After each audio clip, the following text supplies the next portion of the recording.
உங்களின் அஸ்தக்ஃபிருல்லா ஓதுதல் ஏன் உங்களுக்கு இன்னும் செல்வத்தையும் நிம்மதியையும் தரவில்லை என்றால், நீங்கள் குரான் கூறும் அந்த 4 நிபந்தனைகளை சரியாக புரிந்து கொள்ளவில்லை என்றுதான் அர்த்தம்.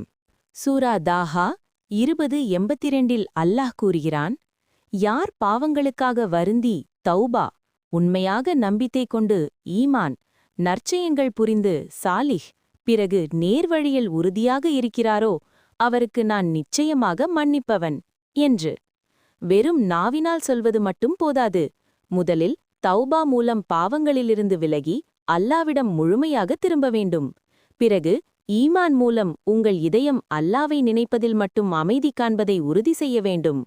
குரான் 13:28. மூன்றாவதாகச் சொல்லப்படும் அமல் சாலிஹ் என்பது வெறும் வணக்கம் மட்டுமல்ல, உங்களைச் சுற்றியுள்ள பிரச்சனைகளை சரிசெய்து பிறருக்கு உதவுவதாகும்.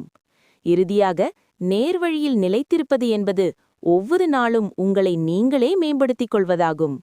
இந்த 4 நிபந்தனைகளை நீங்கள் பூர்த்தி செய்யும்போதுதான் சூரா நூஹ் 71:10-12 வாக்குறுதி அளிக்கப்பட்டது போல வானத்திலிருந்து மழையையும் உங்கள் செல்வத்திலும் சந்ததியிலும் அபரிமிதமான வளர்ச்சியையும் அல்லாஹ் தருவான்.